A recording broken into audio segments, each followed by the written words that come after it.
আসসালামু আলাইকুম দর্শক, সুইটির সহজ রান্নায় সবাইকে স্বাগতম। আশা করি সবাই ভালো আছেন। দর্শক, আজকে আপনাদের সাথে 3টি ফ্লেভারের ভুট্টা ভাজির রেসিপি শেয়ার করতে এসেছি। তো চলুন চমৎকার স্বাদের এই ভাজির রেসিপি এখন আমরা দেখে নেই।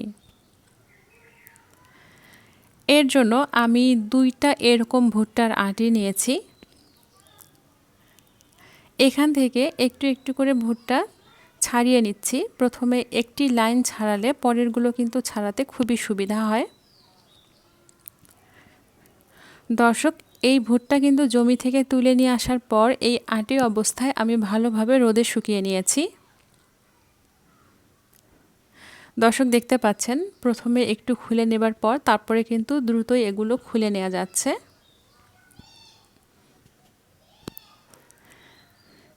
এভাবে দুটো ভুট্টার আটির সম্পূর্ণ ভুট্টা ছাড়িয়ে নিচ্ছি।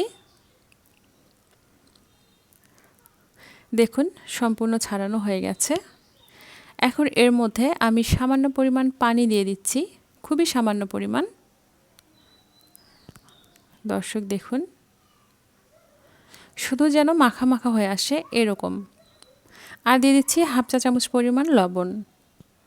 এখন লবণ পানি সহ ভুট্টাগুলোকে ভালো করে মাখিয়ে নিচ্ছি।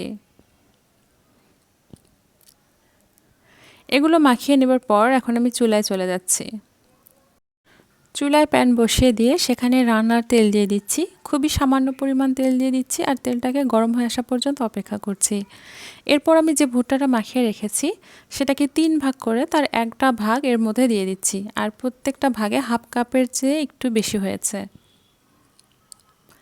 এগুলোকে দেবার পর নেড়েচেড়ে ভেজে নিচ্ছি। একটু ভেজে নেবার পর এগুলো ঢাকনা দিয়ে ঢেকে দিচ্ছি, নইলে এটা যখন ফুটতে শুরু করবে তখন এটা ছিটকে ছিটকে বাইরে পড়ে যাবে।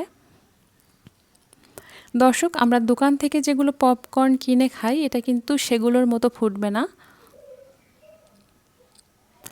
দেখতে পাচ্ছেন এগুলো ভিতর থেকে কিভাবে ফুটছে। এ পর্যায়ে ঢাকনা তুলে আবারও নেড়েচেড়ে ভেজে নিচ্ছি। যখন এটা ভাজা হয়ে গেছে তখন এর মধ্যে অ্যাড করে দিচ্ছি কাঁচা মরিচ এবং কাঁচা পেঁয়াজ। একটা পেঁয়াজ কুচি করে কেটে নিয়েছি আর 3টে কাঁচা মরিচ দিয়েছি, দিয়ে এটাকে নেড়েচেড়ে ভেজে নিচ্ছি।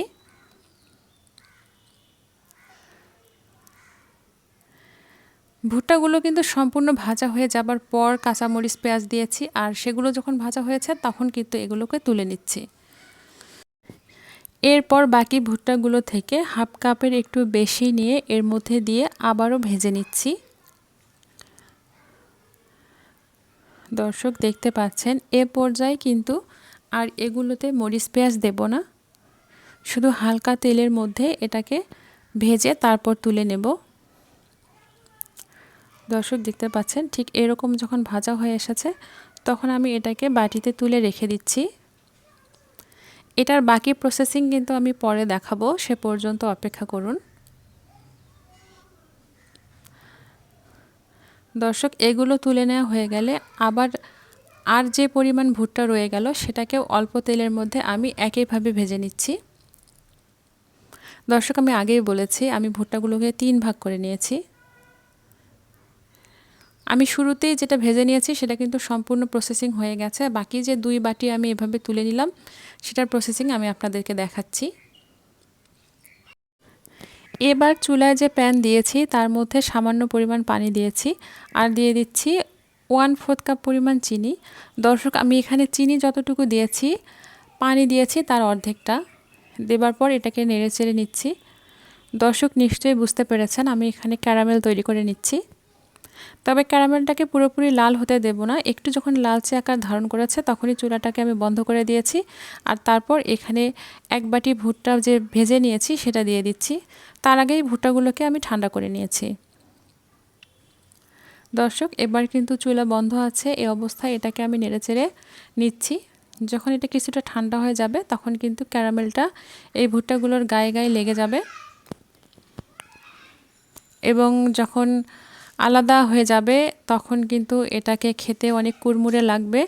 আর এভাবে কিন্তু আপনি সংরক্ষণ করতে পারেন অনেক দিন পর্যন্ত।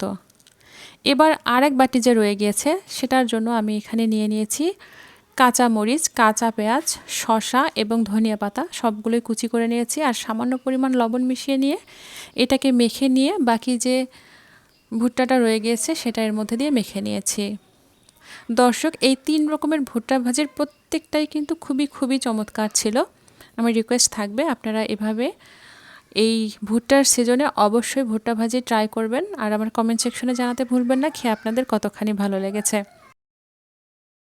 দর্শক, আবার নিয়ে আসবো নতুন কোনো রেসিপি ইনশাআল্লাহ। সুস্থ থাকুন, নিরাপদে থাকুন। আর আমার চ্যানেলটি সাবস্ক্রাইব করতে ভুলবেন না এবং ফেসবুক পেজ থেকে দেখতে থাকলে পেজটিকে ফলো দিতেও ভুলবেন না। আল্লাহ হাফেজ।